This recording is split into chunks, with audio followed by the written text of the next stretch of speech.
Hello everyone, баршаңызға сәлем. Бүгін бізде 6 сыныптың ағылшын пәні бойынша 3-ші тоқсандағы бірінші БЖБ-сы талдау жасайтын боламыз. БЖБ-ның тақырыбы Our Health, біздің денсаулығымыз. Кеттік, ендеше тапсырмаға өтейік. Бірінші тапсырма бізде listening, тыңдалым. Okay, task 1. Listen to the talk twice and circle the correct answer. Тапсырманы 2 рет тыңдап, дұрыс жауабын таңда дейді. Go to this link to listen. Transcript can be found after the rubrics. Аудионы тыңдау үшін осы сілтеме бойынша өтуге болады, немесе транскрипт түрінде, яғни текст түрінде берілген. Мен қазір оны сізге экранда көрсетем.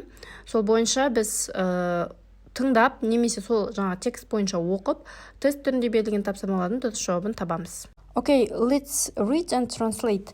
Мен қазір оқып аударам, ал сіздер ол сабақ кезінде мұғалімдеріңіз аудио қосады, яғни сіз тыңдап, содан жауап бересіз тестке. Ал мен қазірге оқып берем. I never used to worry about my health until recently. Мен осыған дейін өзімнің денсаулығым туралы уайымдамаушы едім. When I was a kid, I did lots of exercise. Мен кішкентай болғанда жаттығуларды көп жасадым. Even in my 20s and the 30s, I was very fit and never ill. Тіпті 20 және 30 жастарымда мен өте спортивный формада болдым және еш ауырмайтынмын. I have been lucky all my life, always in the best of health. Менің бұл жағынан жолым болды, өмір бойы мен денсаулығым жақсы болды. I rarely get even a cold. Мен тіпті тұмауратып та ауырмайтынмын. I suppose time catches up with you. Уақыт өзінің дегенін алады екен. Now I seem to be getting lots of aches and pains. Қазір менің көп жерім ауыратын сияқты. I should go to the doctor for a health check, but I'm too busy. Мен денсаулығымды тексерту үшін дәрігерге баруым керек, бірақ менің қолым бос емес. The older you get, the more you worry about your health. Жасың ұлғайған сайын өз денсаулығың туралы көп ойланады екенсің. One good thing is that I'm eating more healthily now than ever before. Жақсы бір нәрсе, ол менің қазір дұрыс тамақтанып жүргенім. I no longer have fast food and midnight snacks. Мен қазір fast food жемеймін және түнгі 12-де тамақтанбаймын. I also sleep a lot more. Сонымен қатар мен көп ұйықтаймын. I read that getting 7 or 8 hours sleep every night is one of the best things you can do for your health. Мен 7 немесе 8 сағат ұйықтау өз денсаулығыңа жасаған ең жақсы нәрсе, пайдалы іс-әрекет екенін оқыдым. Ендігі кезекте жоғарыдағы тапсырмаға өтіп, осы тыңдап түсінгеніміз бойынша тест сұрақтарына жауап береміз. Бірінші сұрақ. When he was a kid, he. Ол кішкентай кезінде не істеді? Жауабы A. Trained a lot. Көп жаттықты. Келесі екінші сұрақ. He was lucky because he was healthy. Дұрыс жауабы C.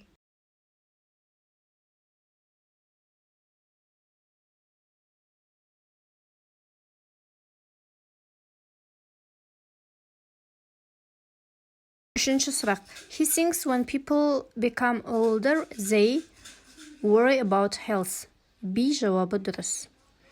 Адамдар қартайған сайын өзінің денсаулығы туралы көп уайымдайды. Төртінші сұрақ. In his opinion, a good thing is that he eats healthier food. A жауабы дұрыс. Оның ойынша қазіргі болып жатқан жақсы нәрсе оның дұрыс тамақтануы. Бесінші сұрақ. Now he sleeps more. B жауабы дұрыс. Қазір ол көбірек ұйықтайды. Қазір мен сізге текстта бұл сұрақтардың жауаптары қай жерде тұрғанын тез белгілеп шығамын.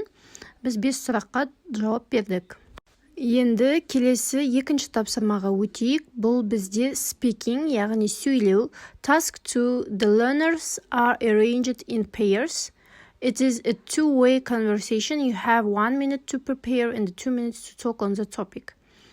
Берілген тақырып бойынша талдау жасау керек. Бұл жерде жұп болып жұмыс жасайсыздар. Яғни өз ойларыңызды айтуларыңыз керек және сұрақтарға жауап беру керек. You should give own opinion. Agree, disagree. Сен өз ойыңды айтуың керек. Келісесің бе, келіспейсің бе? You should ask and answer questions, at least 2 questions. Сен сұрақ қоюың керек және жауап беруің керек. Кем дегенде 2 сұрақ болу керек. Use topical vocabulary. Тақырыпқа қатысты сөздерді пайдалану керек. Explain your answers. Өз жауаптарыңды нақтылап түсіндіруің керек. The following questions will help you organize the speech. Төмендегі сұрақтар сенің баяндамаңды дайындауға көмектеседі. What is your favorite sport? Why? Сенің ең сүйікті спорт түрің не, қандай және неге? What type of sport are popular among your friends? Сен достарыңның арасында қай спорт түрлері танымал? How do you try to keep fit? Сен қалай өз денсаулығыңды сақтауға тырысасың? What do you think are the best tips for a long and healthy life? Ұзақ әрі салауатты өмір салты ненің арқасында жүзеге асады? Осы сұрақтарға жауап беру арқылы сен жаңағы жұбыңмен тапсырма орындауың керек. Learner's possible answer деген жерде сіздерге мүмкін болатын жауап түрі көрсетілген, яғни мысал түрінде. Бұл жерде футбол туралы жазылған. Мен сіздерге және тағы бір мысал көрсетемін, ол жерде жүзу туралы болады. Екі мысалға да қарап, сіздерге қайсысы ұнайды, қайсысы қызықтырақ, қайсы сіздікіне сәйкес келеді, соны таңдап алсаңыз болады, және соған ұқсатып жазсаңыз болады басқа спорт түрлеріне қатысты. Іске сәт! Сіздерге көмегім тиді деген үміттемін. Егер видео ұнаса, лайк басып, каналға тіркелуді ұмытпаңыз.